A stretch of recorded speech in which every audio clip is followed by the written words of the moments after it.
You know one thing, അതായത് ഞാനിപ്പോൾ പറയാൻ പോകുന്ന കാര്യം നമ്മുടെ ഫിറ്റ് ഫൈറ്റേഴ്സിൻ്റെ ഈ ഒരു ഇനീഷ്യേറ്റീവിനെ കുറിച്ചിട്ടാണ്. Like initiative in the sense അതൊരു ആൾക്കാർക്ക് ഗീവ് അവേ കൊടുക്കുന്നൊന്നുമല്ല.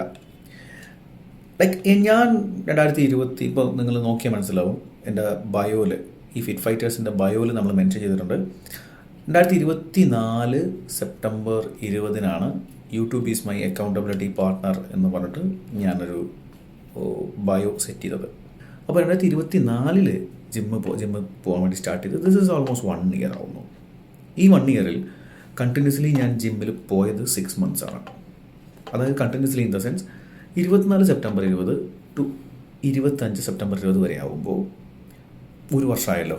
ഈ 1 വർഷത്തിൽ ഫസ്റ്റ് 3 മാസം 24 സെപ്റ്റംബർ 20 ടു ഡിസംബർ 20 വരെ,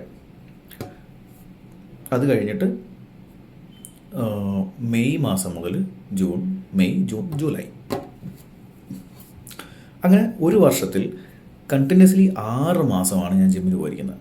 in between I have taken a lot of leaves due to work constraints and അതല്ലെങ്കിൽ വേറെ പല പേഴ്സണൽ കാര്യങ്ങൾക്കൊക്കെ ആയിട്ട് ലീവ് എടുത്തിട്ടുണ്ടായിരുന്നു. ദെൻ ഐ വാസ് തിങ്കിങ്, ഞാൻ ചിന്തിക്കുന്നത്, അതായത് നമ്മുടെ ഉള്ളിലൊക്കെ നമ്മുടെ ഒരു ചിന്തയുണ്ട്, ലൈക്ക് കണ്ടിന്യൂസ്ലി ജിമ്മിന് പോകണം. പക്ഷേ ഒരു പോയിന്റ് എത്തുമ്പോൾ നമുക്ക് ആ ഒരു ചിന്ത മിസ്സാവും. ലൈക്ക് എന്തെങ്കിലുമൊക്കെ ഒരു like no pain no gain എന്നാണ് പറയുക. പക്ഷേ ചില പോയിന്റുകളിൽ ഇതൊക്കെ നമുക്കറിയാമെങ്കിലും നമ്മളിതെല്ലാം ഒരു പോയിന്റ് എത്തുമ്പോൾ നമുക്കൊന്ന് ഡ്രോപ്പ് ചെയ്യാൻ തോന്നും. ലൈക്ക് അതെന്തുകൊണ്ടാണെന്നുള്ളത് എനിക്കറിയില്ല. അതുകൊണ്ടാണ് പിന്നെ ഒരു 6 മാസം, ഈ 12 മാസത്തിൽ 6 മാസം ഞാൻ ജിമ്മിന് പോവാതിരുന്നത്. മീൻസ് കണ്ടിന്യൂസ്ലി, അല്ലെങ്കിൽ കണ്ടിന്യൂസ്ലി 3 മാസം, പിന്നെ ഇടയ്ക്കിടയ്ക്ക് ഗ്യാപ്പ് എടുക്കുകയൊക്കെ ചെയ്യുന്നത് അതുകൊണ്ടാണ്. ഇപ്പോൾ ആലോചിച്ച് തന്നെ മനസ്സിലാവും, സെപ്റ്റംബർ ടു ഡിസംബർ വരെ പോയി, ജാൻ ഫെബ് മാർച്ച് ഏപ്രിൽ ഞാൻ പോയില്ല 4 മാസം. ദെൻ മെയ് ജൂൺ ജൂലൈ പോയി, പിന്നെ ഓഗസ്റ്റിൽ ഒരു 15 days ഞാൻ ലീവ് എടുത്തിട്ടുണ്ടായിരുന്നു. നൗ ഇപ്പോൾ റീസ്റ്റാർട്ട് ചെയ്തിട്ടുണ്ട്. ഞാൻ പറഞ്ഞു വരുന്നത് എന്താണെന്ന് വെച്ച് കഴിഞ്ഞാൽ, ഈ 4 മിനിറ്റിൽ ഞാനിപ്പോൾ പറയാൻ ഉദ്ദേശിക്കുന്നത് എന്താണെന്ന് വെച്ച് കഴിഞ്ഞാൽ, it is okay to take leaves. It's okay. It's completely okay if you are not doing it good, if you are not doing it right.